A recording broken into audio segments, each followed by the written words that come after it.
नमस्कार. आज आपण मस्त असं रवा केक करणार आहे. तर रवा केक करण्यासाठी आपण अगदी घरी जे साहित्य अवेलेबल असते त्या साहित्यातच हा रवा केक करणार आहे. तो एकदम सोप्या पद्धतीने. त्यासाठी मी अर्धी वाटी तेल मिक्सरच्या पॉटमध्ये टाकून घेतलं आणि त्यानंतर 1 वाटी एवढी साखर टाकायची. 1 वाटी साखर भरपूर होईल आणि अर्धी वाटी एवढं दही टाकायचं. हे दही जास्त आंबट नाही आहे, गोड आणि घट्ट दही आपण त्यासाठी वापरलेलं आहे. आणि त्यानंतर अर्धी वाटी एवढा मैदा वापरलेला आहे आणि 1.5 वाटी एवढा रवा घेतलेला आहे. रवा एकदम बारीक घेतलेला आहे. तुमचा मीडियम असला तर तुम्ही थोडासा मिक्सरला फिरवून बारीक करून घ्या. आणि त्यानंतर त्यात आपण 1 वाटी एवढं दूध घालायचं आहे. आता हे सगळं आपण मिक्सरला एकदा बारीक फिरवून घेऊ. हे असं फिरवून घेतलेलं आहे. त्यानंतर आपण हे सगळं बॅटर एका भांड्यात काढून घ्यायचं आहे. एका भांड्यात काढून घेताना बघा तुम्ही बॅटरची कन्सिस्टन्सी एकदम ओके आहे. म्हणजे असंच बॅटर आपल्याला केकसाठी लागत असतं. त्यानंतर त्यात मी व्हॅनिला एसेन्स टाकलं आहे. तुमच्याकडे व्हॅनिला एसेन्स नसेल तर त्याऐवजी तुम्ही विलायची पावडरही टाकू शकता. आणि त्यानंतर हे बॅटर आपण अर्धा तासासाठी रेस्ट करायला ठेवलं आहे.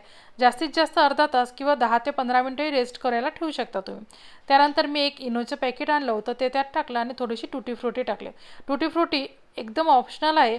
असले तर टाका, नाही तर ड्रायफ्रूट टाकले तरी चालतील किंवा तसाच रवा केकही खूप छान होतो. आता हा केक आपण बेक करण्यासाठी मी कढईत ठेवत आहे. तर हा केक बेक व्हायला मला 35 ते 40 मिनटं लागतील. कारण की केक आपला थोडा मोठा आहे. अर्धा किलोच्या वरती हा केक आपला तयार होईल. आता आपण केक बेक करायला ठेवू आणि 40 मिनटासाठी त्यावर छान झाकण ठेवून आपला केक बेक करून घेऊ. तुम्ही बघा 40 मिनटं झालेले आहे आणि आपला केक खूप छान बेक झाला आहे. तर केक चेक कसा करायचा, तर मधात तुम्ही टूथपिक किंवा मग चाकूच्या साहाय्याने बघू शकता मधला भाग आपला केकचा शिजला आहे का. आणि त्यानंतर सगळ्या कडा आपण मोकळ्या करून घ्यायच्या आणि केक थोडासा थंड झाला की मग आपण तो कट करून घेऊ. केक गरम असताना कधीच कट करायचा नाही, नाहीतर त्याचे तुकडे पडू शकतात. बघा आपला केक किती छान झाला आहे. असाच केक तुम्ही नक्की ट्राय करून पहा. आणि आपल्या मेघास मराठी रेसिपी चॅनलला जास्तीत जास्त लाईक करा, शेअर करा, सबस्क्राईब करा. आणि पुढचा तुम्हाला कुठला केकचा व्हिडिओ पाहायचा आहे ते सांगा. आपल्या चॅनलवर आधीही मी अनेक केक टाकलेले आहेत, तेही तुम्हाला आवडत असतील तर बघा. आणि आणखी कुठला केक बघायचा असला तेही सांगा, आपण तोही केक तयार करू. तुम्ही नेहमी नक्की कमेंट करा आणि कळवा, म्हणजे मग आपण ती रेसिपी आपल्या चॅनलवर नक्कीच अपलोड करू. हा केक बघा तुम्ही किती छान झाला आहे.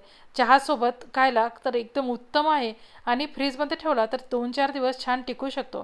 तर नक्की हा केक करा आणि आपल्या चॅनलला सबस्क्राईब करा.